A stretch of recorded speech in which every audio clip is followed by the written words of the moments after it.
Ian, a 30-year-old YouTuber, has been documenting his life online for nearly a decade. His channel covers everything from everyday work vlogs to bizarre after-hours adventures. But none of his uploads ever sparked as much fear and unease as the video he posted on January 18, 2024. The night he narrowly escaped what he believes could have been something far worse than a break-in. That night, Ian had been stealth camping, a practice where you sleep in your vehicle in places you technically shouldn't be camping, like store parking lots, trying to stay invisible. Ian had done it plenty of times before. Heavy storms, freezing nights, blistering heat. He thought he'd seen it all. But nothing prepared him for what waited for him in Palm Springs, California. On January 16, 2024, Ian pulled into a McDonald's parking lot late at night, tucked his car in a dark corner, locked up, and began to wind down. The neon lights of the fast food joint cast long, lonely shadows across the asphalt. The place was empty. Too empty. Lying in the back seat, Ian drifted toward sleep until a sound snapped him awake. Rattle, jerk, scrape. Someone was trying his car door, again and again, as if they knew someone was inside or were testing if they could get in. Heart pounding, Ian quickly sat up and peered through the fogged glass. That's when he saw him. A man, just standing there, inches away from the passenger side, his hand still on the door handle, staring, silent, not moving. Ian turned on his phone camera for protection, capturing the moment as he called out, "What's going on, man? What's going on? What's up? What's up, man? What's going on? What are you doing?" "Hey, what's going on, man? What's up? What are you doing?" No answer, no reaction, just the man, staring. "Hey, bro. What's up? What you doing, man? Ain't weird, bro." His head tilted slightly, his mouth slack like something wasn't quite right inside his skull. It was as if Ian wasn't even real to him, or worse, like Ian was prey, and this was some kind of sick game. Ian's heart told him one thing: do not get out. Keeping the doors locked, he quickly started the engine and backed into a different part of the lot, deeper into the shadows. He thought he'd shaken the man off, but when Ian looked up again through his mirror, there he was, walking, slowly, deliberately, his pale face scanning the darkness, searching for Ian. Why didn't he run? Why wasn't he scared off? Who was he? Ian didn't wait to find out. He sped off into the night, heart hammering against his chest, gripping the wheel until his knuckles turned white. He parked somewhere far away and finally fell asleep. But something about that man stuck with him. Was he on drugs? Was he insane? Or was it something worse? Someone who thought Ian's locked car was all that stood between them, and something unthinkable? Ian never got answers. The man disappeared into the shadows, and Ian never returned to that lot again. Some say it was just a vagrant. Others wonder if Ian stumbled into the path of something far darker. Someone looking not just to rob, but to hurt. Or worse. Whatever the truth is, one thing is certain. The next time you think you're safe, locked away in your car at night, you aren't alone. Not really. They're out there. And sometimes they're already at your door. On February 11, 2024, popular stealth camping YouTuber Brendan Explores uploaded what would become the most unsettling video on his channel to date. Brendan had been traveling through the quiet, decaying streets of Jaywick, England, a village infamous for its crumbling homes, sky-high crime rate, and being labeled as the most deprived place in the country. But Brendan wasn't there for the headlines. He wanted to see it for himself. What he didn't realize is that Jaywick was watching him too. At first it felt harmless. Brendan admired the grim beauty of the surrounding countryside, filmed some casual B-roll, and set about looking for a place to settle in for the night. But as he drove deeper into the town's neglected streets, the cracks began to show. Men on bikes blasted gangster rap through blown-out speakers. Street racers screamed past in beaten-up cars, engines howling into the night. Eyes watched from doorways that never fully closed. Still, Brendan, ever the optimist, picked an empty parking lot and decided to risk it.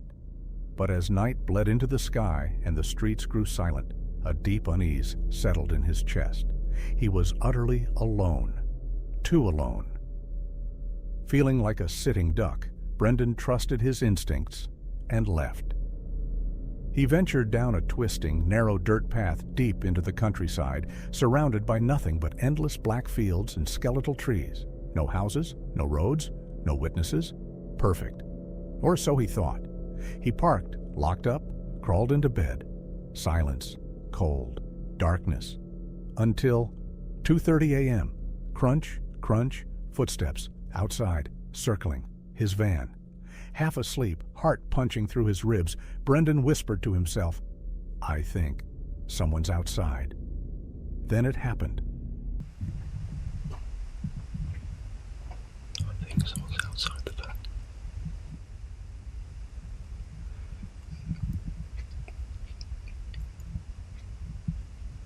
Half-past 2.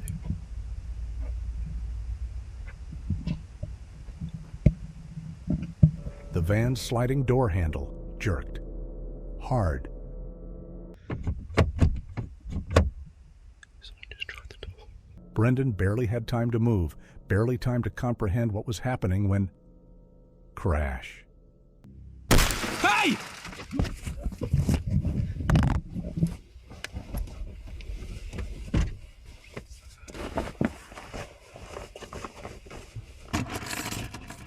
His passenger window smashed in. "Hey! What the fonts are you doing?" Only then, only after Brendan's voice cut through the night, did the shadow vanish, running, fleeing, disappearing into the black nothingness between the trees. In the aftermath, Brendan pieced it together the best he could. Maybe they were after his mini fridge sitting in plain view. Maybe. But something about the way they moved, the way they circled, the way they broke glass without hesitation, suggested something colder, more predatory. How did they find him out there? Did they follow him from Jaywick? Had someone clocked his van earlier and waited for their moment? Brendan would never know. What he did know was this. Had he frozen? Had he not shouted? Had there been more than one of them? He wouldn't have stood a chance. He didn't try to sleep again. He drove, all night, through suffocating black roads, past empty villages, until the horizon finally cracked with the weak gray of morning. One wrong choice, one perfect spot in the middle of nowhere, one breath away from something horrific. Brendan still makes stealth camping videos, but now he trusts his fear, because out there, in the dark, someone is always watching, and next time they might not run. In November 2022, beloved elderly UK travel vloggers Ellie and Graham were on one of their usual camper van trips across the countryside, sharing their adventures with their loyal viewers. But this journey was different. An urgent family emergency forced them to cut their trip short and race home. The problem? Home was still 200 miles away, and darkness was already closing in. In desperation, they scoured the internet for a stealth camping spot, somewhere quiet where they could vanish for the night, rest, and continue in the morning. That's how they found a small, forgotten car park on the outskirts of Altrincham. They thought it would be just one more harmless night on the road. They couldn't have been more wrong. By the time they pulled in, it was already pitch black, the kind of darkness where the trees blur together, where shadows seem to breathe, where headlights feel like the only thing keeping reality stitched together. They locked up, pulled the curtain shut, climbed into bed. 11 p.m. Silence, safety, sleep, until 1 a.m. Out of nowhere, the peaceful night shattered beneath the pounding bass of loud, aggressive music blasting from a nearby car. It came out of the dark like a siren. And then, silence again. The car vanished into the night. Ellie and Graham, shaken but tired, brushed it off. Just drunk teens, harmless. They laid back down, tried to sleep, and then, bang. Not a knock, not a tap. A deafening, violent crash against their van. For a split second, they thought a tree had fallen. That's how forceful it sounded. Just can't believe it. We've just been woken up with a loud bang, and guess you dropped something on the floor there. Or was that glass? 2 bricks, and someone's just smashed Merlin's windows while we were sleeping. So no, we don't recommend this as a place to stop. They smashed the windscreen, but Graham's hoping he can drive with that. But here's us in the middle of nowhere with a broken window and a cracked windscreen, about 200 miles from home. Heart racing, they threw open the door, stepped out, and froze in horror. Their van, their home, had been attacked. We've just been woken up with a loud bang, and I just can't believe this. Scattered on the cold black asphalt around their van were 3 bricks. Not 1, not 2, 3. Their passenger side window was smashed in, the windscreen cracked, a massive dent near the sliding door. Someone, or several people, had crept into the darkness and launched bricks at full force directly at their van, and then disappeared. No footsteps, no voices, no warning, just cold silence swallowing the night whole. The worst part? They didn't come to rob them. They didn't break in. They just vanished. Ellie and Graham later spoke to a nearby family in another camper who heard the screech of tires peeling away after the attack. It was clear now, this wasn't random. It was planned. A coordinated hit. 3 bricks thrown simultaneously, multiple people. But why? Why target an elderly couple at 1 a.m. in the middle of nowhere? Why throw bricks and then run? Why was the other camper van left untouched? Ellie and Graham would never get their answers. No faces seen, no voices heard, no motive revealed. Some believe it was a trap, a test, to lure them outside, to see how fast they reacted, to see if they were vulnerable. Had Ellie and Graham stepped just a little further out of the light? Who knows what would have happened next? Terrified and rattled to their core, they packed up as fast as they could and drove through the night, through empty roads, past flickering streetlights, heart pounding with every mile.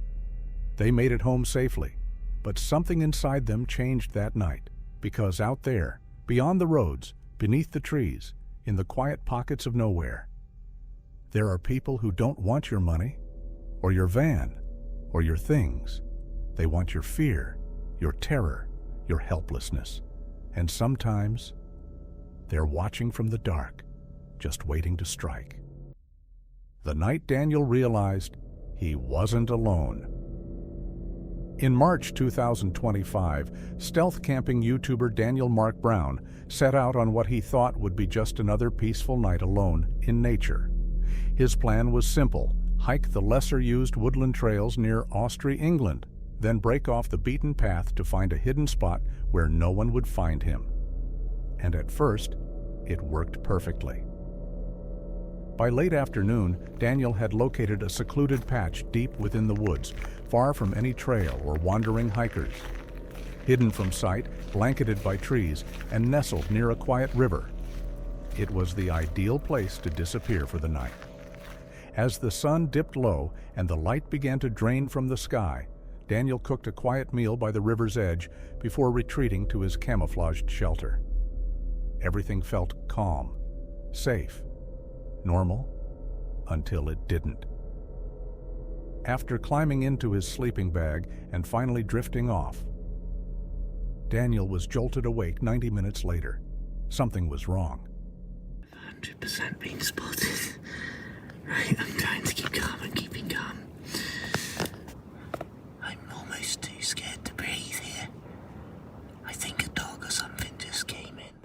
I've 100% been spotted. I'm trying to keep calm. I'm almost too scared to breathe right now. The first thing that registered was the sound, the crack of branches underfoot, not from an animal, but from something heavier, human. Oh, that's right. They're looking straight at me. I am trying not to panic.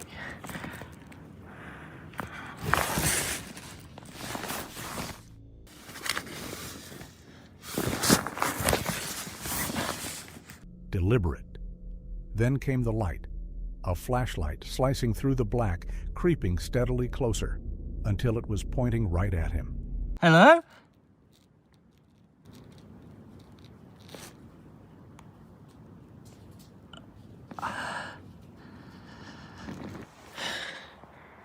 They haven't been about, I haven't seen a single light now for maybe 5-10 minutes. I don't even know.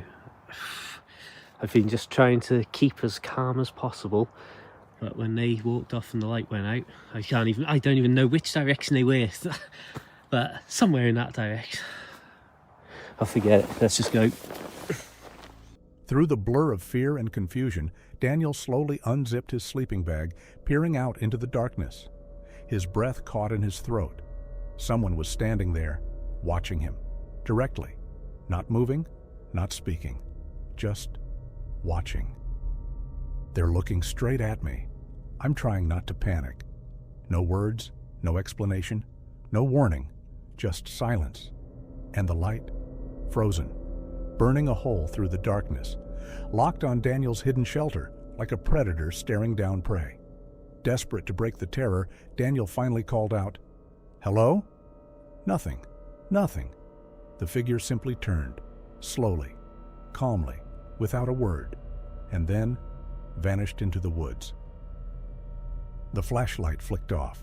Darkness swallowed them whole. Daniel sat there, paralyzed by dread. I haven't seen a single light for 5-10 minutes. I don't even know where they went. Somewhere out there, in the dark. His mind raced through every horrific possibility. Were they waiting, hiding, circling back? Were they alone? It didn't matter. He wasn't going to stick around to find out. Daniel packed up as fast and as quietly as humanly possible, every snapped twig beneath his feet sounding like a gunshot in the silence. His every instinct screamed that whoever was out there hadn't just stumbled upon him. They knew he was there. They'd found him deep in the woods, far from the roads, far from the trails, far from help. Were they planning to rob him? Attack him? Or something worse? The fact they didn't answer, the fact they didn't warn him off, the fact they simply watched, then vanished without a sound. It was enough to send Daniel fleeing into the night, his flashlight trembling in his grip as he stumbled through the trees, following nothing but gut instinct and blind terror until he reached the faint glow of civilization. He made it out. But what haunted him afterward was knowing how easy it would have been for that night to end very differently, because out there, in the black, breathless dark, someone was watching, waiting, and Daniel was never supposed to know they were there.